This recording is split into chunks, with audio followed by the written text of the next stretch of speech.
ರಾಜಶೇಖರ್ ಶೆಟ್ಟಿ ಅಂತ. ಸರ್, ಈ ಬಾರಿ ಲೋಕಸಭಾ ಚುನಾವಣೆಯಲ್ಲಿ ಕಾಂಗ್ರೆಸ್ಸಿಂದ ಜಯಪ್ರಕಾಶ್ ಹೆಗಡೆ, ಬಿಜೆಪಿಯಿಂದ ಶ್ರೀನಿವಾಸ ಪೂಜಾರಿ ಅವರು, ಯಾರು ಉತ್ತಮ ಆಯ್ಕೆ ಸರ್?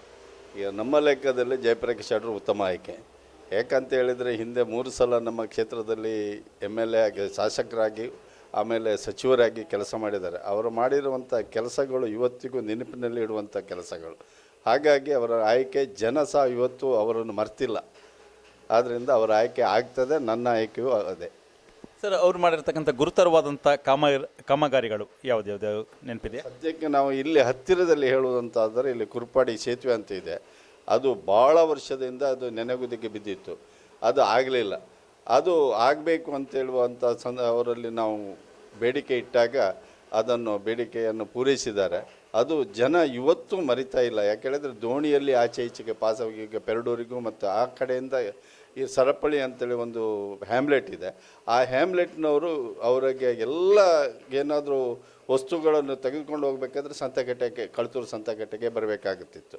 ಆದ್ದರಿಂದ ಅವರಿಗೆ ಸಮಸ್ಯೆ ಆಗ್ತಿತ್ತು ಮಳೆಗಾಲದಲ್ಲಿ. ಆ ಒಂದು ಸಮಸ್ಯೆಯನ್ನು ಬಗೆಹರಿಸಿಕೊಟ್ಟಿದ್ದಾರೆ. ಆ ಊರಿನ ಜನ, ಹ್ಯಾಮ್ಲೆಟಿನ ಜನ ಇವತ್ತು ಅದನ್ನು ನೆನಪು ಮಾಡ್ತಾರೆ. ಹಾಗೆ ಮಡಿ ಸೇತುವೆ, ಹಾಗೆ ಕೆಲವು ವೆಂಟೆ ಡ್ಯಾಮ್ಗಳು, ಅವರು ಮಾಡಿದಂಥ ವೆಂಟೆ ಡ್ಯಾಮ್ಗಳು ಲೆಕ್ಕ ಇಲ್ಲದಷ್ಟು ವೆಂಟೆ ಡ್ಯಾಮ್ಗಳಾಗಿದೆ. ಅವರು ಏನು ಪರ್ಸೆಂಟೇಜ್ ತಗೊಂಡು ಅಥವಾ ಬೇರೆ ಏನು ಆ ರೀತಿಯಲ್ಲಿ ಮಾಡಿದಂತಲ್ಲ, ಅದು ಜನೋಪಯೋಗ ಆಗುವಂಥ ಕೆಲಸ.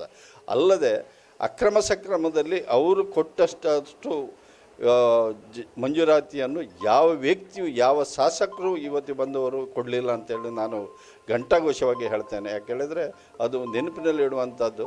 ಏನು ಮೈರ್ಮಡಿ ಅಶೋಕ್ ಶೆಟ್ಟಿಯವರು ಅಧ್ಯಕ್ಷರಾದಂಥ ಸಂದರ್ಭದಲ್ಲಿ 94th C ಅಲ್ಲಿ ಅದು ಆಗಿದೆ. ಬಿಟ್ಟರೆ 53 ಮತ್ತು 57 ಎಲ್ಲ ಹೆಚ್ಚಿನ 80% ಆಗಿರುವುದಿದ್ದರೆ ಜಯಪ್ರಕಾಶ್ ಹೆಗಡೆ ಅವ್ರ ಕಾಲದಲ್ಲಿ.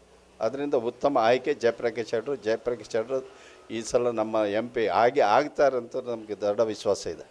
ಸರ್, ಜನಾಶೀರ್ವಾದದಿಂದ ಅವರು ಸಂಸದರಾದರೆ ಅವರಿಂದ ಏನು ಕಾಮಗಾರಿಗಳನ್ನು ನಿರೀಕ್ಷೆ ಮಾಡ್ತಾರೆ ಈ ಕ್ಷೇತ್ರಕ್ಕೆ? ಏನು ಕಾಮಗಾರಿ ಅಂತ ಹೇಳಿದರೆ, ನಮ್ಮ ಈಗ ಸಣ್ಣ ಒಂದು ಉದಾಹರಣೆ ಕೊಡ್ತಾನೆ. ಮಲ್ಪೆಯಿಂದ ಹೆಬ್ರಿ ತನಕ ನಮಗೆ NH ಇದಾಗಿದೆ.